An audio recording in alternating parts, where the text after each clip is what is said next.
Hello students, a very good morning to all. Welcome to the TSN online classes.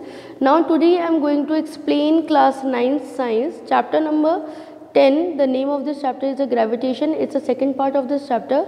In my previous video I will explain to you about the weight. Now today we are going to study that the value of the weight is changed place to place. Weight of an object on the moon.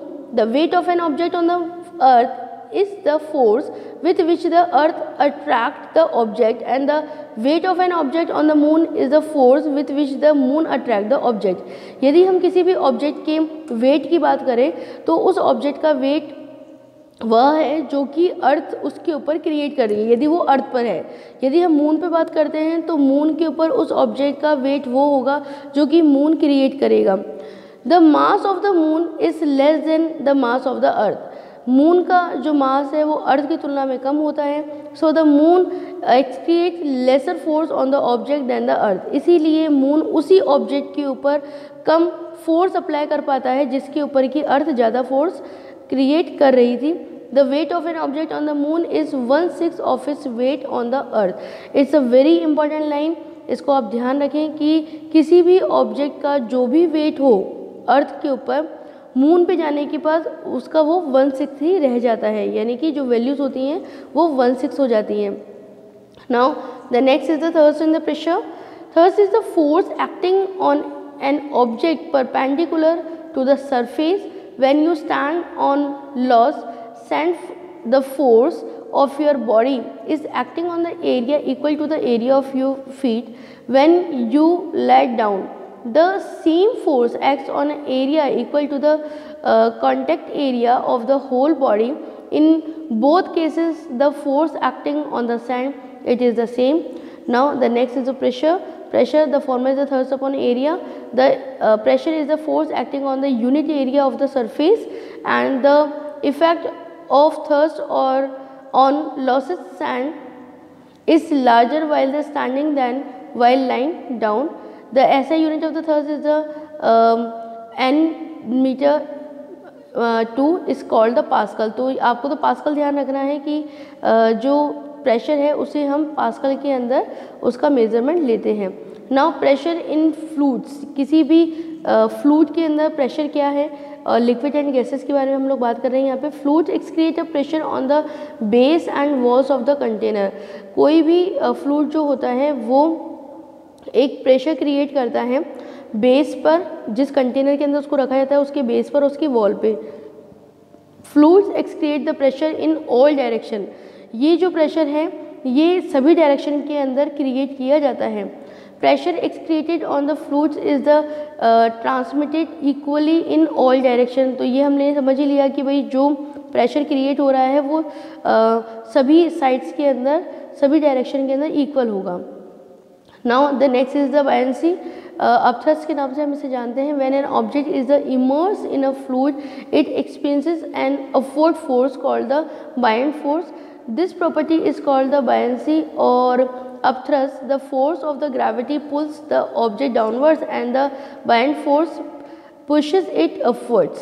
तो यहाँ पर ही बताया गया कि किसी भी liquid में हम जब किसी ऑब्जेक्ट को डाल रहे हैं तो उसके ऊपर दो तरीके के फोर्स क्रिएट करते हैं. एक तो जो ग्रेविटी है वो उसे नीचे की तरफ धकेलती है ना, ग्रेविटेशन फोर्स की वजह से उसे नीचे की तरफ धकेला जाता है.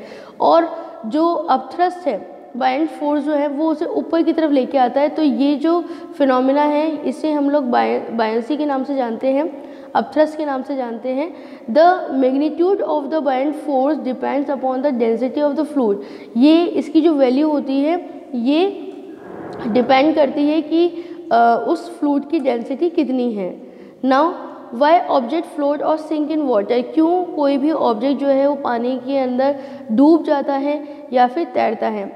If the density of an object is less than the density of the liquid, यदि किसी भी ऑब्जेक्ट की जो डेंसिटी है वो लिक्विड है ना, मतलब कि if the density of an object is less than the density of a liquid, किसी भी ऑब्जेक्ट की जो डेंसिटी है वो लिक्विड की डेंसिटी की तुलना में यदि कम है, it will float on the liquid.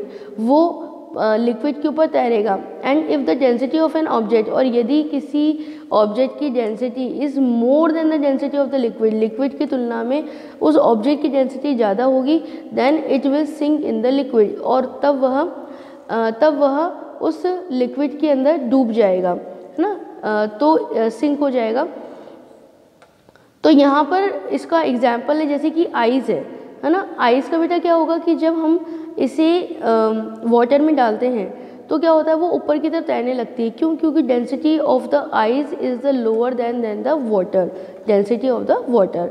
और इसी तरीके से यदि हम आयरन नेल जो है उसे वाटर के अंदर डालें तो क्या होगा, वो तैरेगी नहीं, वो तो क्या होगी, नीचे की तरफ डूब जाएगी। तो density of the iron nails is a greater than the density of the water. Okay, तो इसको समझने के लिए हम एक एक्टिविटी यहाँ कर लेते हैं। Take some water in a beaker, हमने एक बीकर लिया, उसमें कुछ पानी लिया है। Take a piece of cork and an iron nail of the same mass, और अब हमें क्या करना है कि हमने कॉर्क लिया है और एक आयरन नेल ली है जिसका कि दोनों का मासेस जो था वो सेम ही था। Place them on the water, इसे हम पानी के अंदर डालते हैं दोनों को। The cork floats on the nail sink, जो कॉर्क है वो तो फ्लोट होने लगता है और जो नेल होती है वो नीचे डूब जाती है। The cork float because the density of the cork is the less than the density of the water and the upthrust of the water is more than the weight of the cork. The nail sink because the density of the iron nail is the more than the density of the water and the upthrust of the water is the less than the weight of the nail। तो आप इस तरीके से समझ सकते हैं। ये जो सामने डायग्राम है उसके अंदर भी हमने बेंड फोर्स को ही समझाया है। Now the next is the Archimedes principle। Archimedes principle states that when a body is partially or fully immersed in a fluid, it experiences an upward force that is equal to the weight of the fluid displaced by it। Archimedes principle has a many use. It is used in designs ships and the submarines, and the hydrometers used to determine the density of the liquid, and the lactometer used to determine the purity of the milk etc। तो Archimedes principal हमें बताता है कि when a body is a partially और fully immerse, कोई भी body यदि partially या फुली इमर्स होती है इन अ फ्लूइड, किसी भी फ्लूइड के अंदर, it experiences an upward force, ये ऊपर की तरफ एक फोर्स क्रिएट करती है, that is equal to the weight of the fluid, जो कि उस फ्लूइड के वेट के इक्वल होता है, डिस्प्लेस बाय इट, जो कि उस ऑब्जेक्ट के नीचे डालने पर, मतलब उस ऑब्जेक्ट को जब हमने किसी लिक्विड के अंदर डाला है तो उसने कितने वाटर को या कितने लिक्विड को अपने में से बाहर निकाला है, ठीक है ना। तो ये जितना उसका वेट होगा, जितना उस ऑब्जेक्ट का वेट होगा उतना ही लिक्विड वो बाहर निकालता है। तो इस प्रिंसिपल को हम लोग आर्किमिडीज प्रिंसिपल कहते हैं, और इस प्रिंसिपल के ही अकॉर्डिंग शिप्स, सबमराइन्स, हाइड्रोमीटर, लैक्टोमीटर ये सब डिज़ाइन होते हैं। Now density and the relative density, the density of the substance is the mass of the unit volume of the substance, then density is equal to mass upon volume। the unit of the density is a kilogram per meter cube, जो density है इसकी जो unit है वो kilogram पर metre cube है। now the next is the relative density। the relative density of the substance is a ratio of the density of a substance to the density of the water, and the formula is the density of the substance upon the density of the water। now the next is the importance of universal law of the gravitation। universal law की हम लोगों ने study किया था, जहाँ पे हमें capital G की वैल्यूज़ के बारे में पता चला, और फॉर्मूला हमें क्या मिला कि F is equal to G capital M multiply by small m upon d square. Okay, then what is the importance of the universal of the gravitation is very important question. The force that bind us to the earth, ये वो force है जो कि हमें अर्थ से बांधे रखता है। The motion of the moon around the earth, ये वो फोर्स है जिसकी वजह से मून जो है वो अर्थ के चारों तरफ चक्कर निकाल सकता है। The motion of the planet around the sun, ये वो फोर्स है जिसकी वजह से प्लैनेट जो है वो सन के चारों तरफ चक्कर लगा सकते हैं। The tides due to the moon and the sun, और मून और सन की वजह से जो टाइड्स आते हैं उनको भी हम इस लॉ के थ्रू ही समझ सकते हैं। नाउ जो हम लोगों ने फ्री फॉल की स्टडी किया था कि जिसके अंदर कोई भी ऑब्जेक्ट जो होता है वो केवल और केवल ग्रेविटेशनल फोर्स के थ्रू ही नीचे की तरफ आता है, डाउनवर्ड्स होता है, उसके ऊपर कोई और जो फोर्स है वो क्रिएट नहीं होता, कोई और फोर्स वर्क उस समय नहीं कर रहा होता। तो उसे हम किस तरीके से डिटरमाइन कर सकते हैं वैल्यूज़ को? Free fall is represented by, अब किस तरीके से हम इसे करेंगे, रिप्रेजेंट किस तरीके से करेंगे वो हम देख रहे हैं कि we know very well then capital F is equal to capital G into capital M into small m upon D square, then F is equal to M into G. M into G, यहाँ पर F की जो value है वो हम लोगों ने M into जी ले लिया है। Now G M M upon D square इसके इक्वलेंट में हमने रखा है। Then D replace by R, यहाँ पर जो डी है उसको हमने आर से रिप्लेस कर दिया है। नाउ आर क्या है? रेडियस ऑफ द अर्थ है, जिसकी की वैल्यू कितनी होती है? 6.4 into 10⁻⁶। Now G is equal to G M upon R square. Now to calculate the value of the G, यदि हमें जी की वैल्यू निकालनी है, जो कि मैंने आपको पहले बताया, लेकिन किस तरीके से वैल्यू आई है उसे हम यहाँ पर समझ रहे हैं। To calculate the value of the G का कैपिटल जी का वैल्यू है, कैपिटल एम का वैल्यू है, कैपिटल आर का वैल्यू है।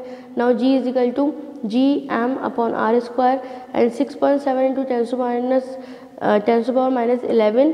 नाउ 6 इंटू 10⁻⁻24 अपॉन 6.4 इंटू 10⁻⁶, जब 6 का स्क्वायर है ना, 6.4 इंटू 10⁻⁶ स्क्वायर होल स्क्वायर है ये।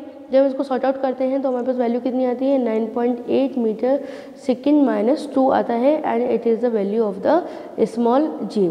Now the next part of this chapter, motion of object under the influence of the gravitation force of the earth, then I will be explaining to you the next part of this chapter. Thank you very much, students.